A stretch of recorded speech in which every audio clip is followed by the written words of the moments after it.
Well, the public may get to see a blacked out version of the affidavit that convinced a judge to issue a warrant to search former President Donald Trump's Florida estate. Today, that same judge immediately released some records which give insight into the possible crimes the Justice Department is investigating. Deborah Alfarone reports.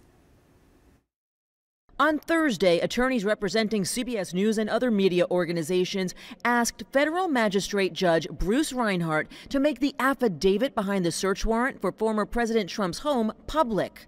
Reinhart said he's inclined to unseal it with some parts blacked out. Judge Reinhart seemed to have a very good sense that it is his job as the gatekeeper in this case to perform his function of balancing the interest in the public of accessing these materials against the interest in the government in keeping them secret. The court also ordered the Department of Justice to immediately release procedural records that provide new insight into the alleged crimes being investigated, including willful retention of national defense information, concealment or removal of government records, and obstruction of a federal investigation. The Justice Department wants the entire affidavit to stay sealed, arguing that its release would undermine an investigation that's still in its early stages.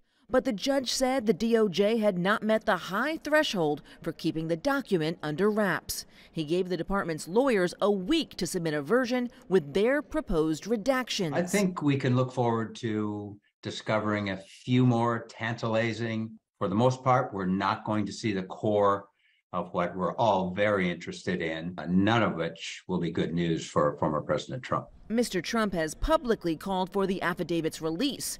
An attorney for the former president was in the courtroom on Thursday, but only to observe the proceeding. Deborah Alfarone, CBS News, Washington.